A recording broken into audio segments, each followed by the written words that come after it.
The first serious competitor to Civilization in more than 20 years has launched this week, and we are all quite excited about it. But is Humankind good enough to be a serious alternative in the world of 4X history games? Let's find out. I played one full game and a few more early games, and I'll tell you my thoughts about it, coming from a long-time veteran of the Civilization franchise. I have also played Endless Legend, by the way, and let me point out that if you did too, then some of the mechanics of Humankind will be much more familiar. The challenges of a young civilization. It's hard keeping up with the neighbors when they have the wheel. The main difference between Humankind and any Civilization game is that in Humankind you don't play with the same civilization throughout all of world's history. This was the main talking point months before the game launched, and I will say it works really well. I love the more historical feeling it gives the game, and how it allows you to focus on different things during different eras. Throughout the whole game, you'll always have a unique district and a unique unit, which means you always have a unique strategy to play. It keeps the game interesting throughout all the different eras. Stacking units in armies, as we did in Endless Legend, also works in general.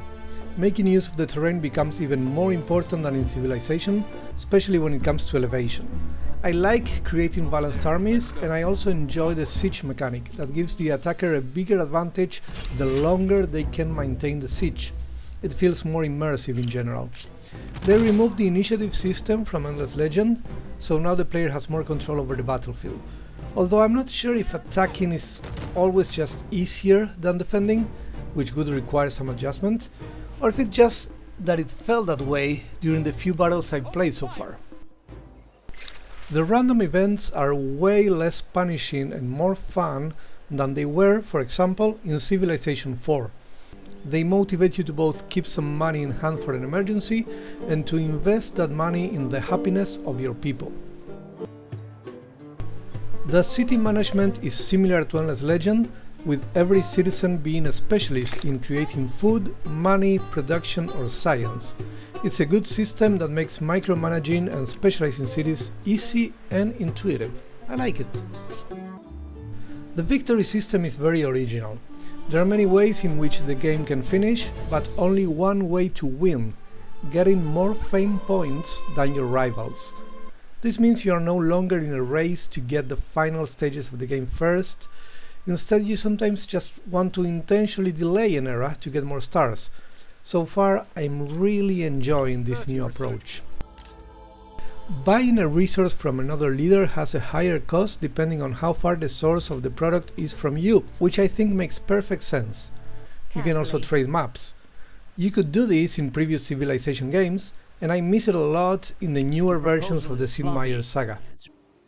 Finally, I like both the music and the art style, both of which will remind you of other games by Amplitude. And a bit drier. As it happened in Endless Legend, other factions can attack you in neutral territory without declaring war, unless you sign a specific non-aggression pact.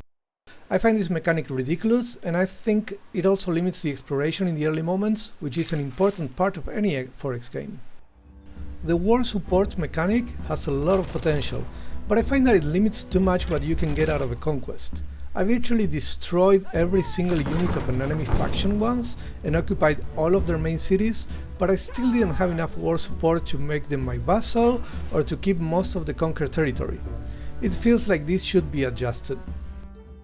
While swapping from one culture to another is a lot of fun, so far it seems to me that the scientific era stars are consistently easier to get than the others, even when I pick a culture that has a completely different focus.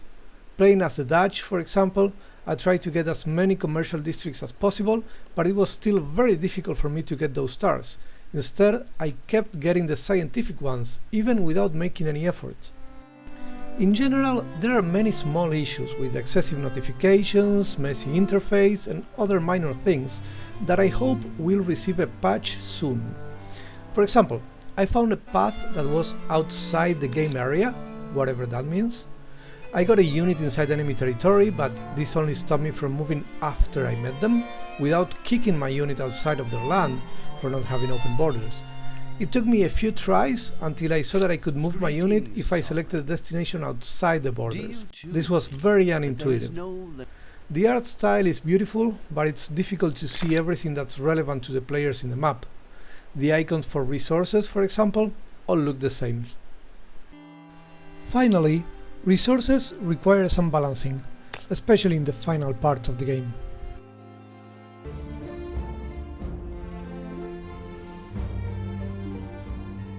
In general, it seems that the elements that are not great about the game can be easily fixed.